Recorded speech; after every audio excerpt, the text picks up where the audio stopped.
So the first important thing that we need to think of, and I'm going to use this example of the communication board that will go onto the fridge, and therefore it has to include the things that your child would want to ask for, all the things that are kept in the fridge on this board.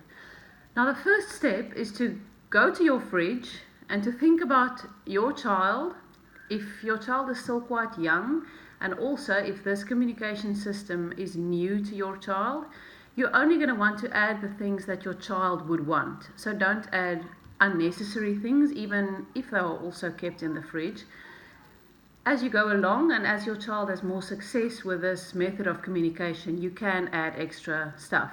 And that is something that is quite nice.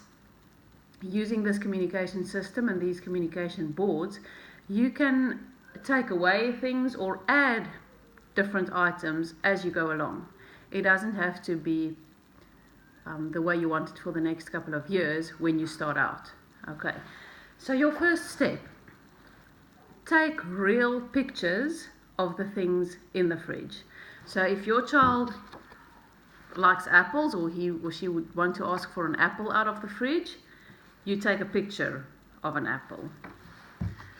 If they have a specific type of yogurt that they like, and this is something that they usually eat, you take a picture of that specific yogurt.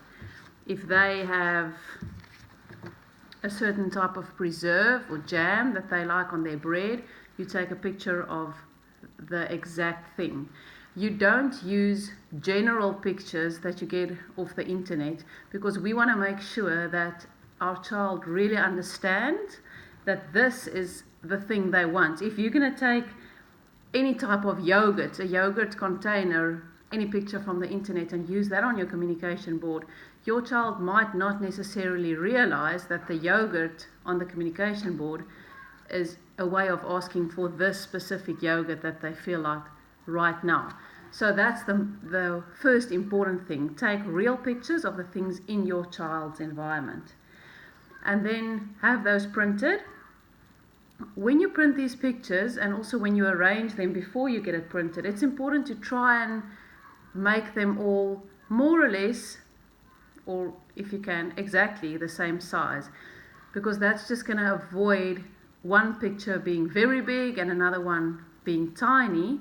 And some of our children may have the tendency to select the bigger picture, even though it's not really what they want. It grabs their attention, and they would then possibly go for the bigger picture instead of really looking at the pictures and understanding what they mean. So if you've got the pictures printed, you're going to cut them out, and it will definitely be a good option to laminate your pictures as well. I didn't laminate these just for the purpose of this example of a communication board, but they're definitely going to last longer if you laminate them. Okay, then you're going to arrange them on your communication board. Now you want to stick it with something that is reusable, that you can take off and stick onto the poster again. So I used press stick for this one.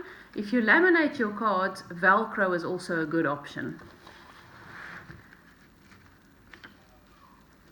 And I just used 2 pieces of white A4 paper for this communication board that I'm going to stick together when I put them on the fridge. You can use any poster, but make sure you've got enough space to put all your pictures.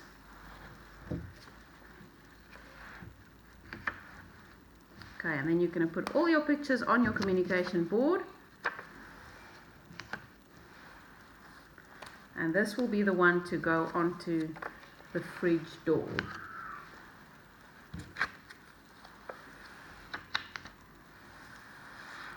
You can also, this is optional, but you know your child the best, so you can also write the words or type out the words and include them on the picture. So you can say cheese, apple, yogurt, and label the picture so that they get used to seeing the word as well and the text for it. It can't do any harm. If you've got a child just starting out and relying on pictures for now, you can also just use the pictures. That is optional. And again, because you can change the communication board as your child changes, you can also add text later on. Okay, so this is what the communication board is going to look like.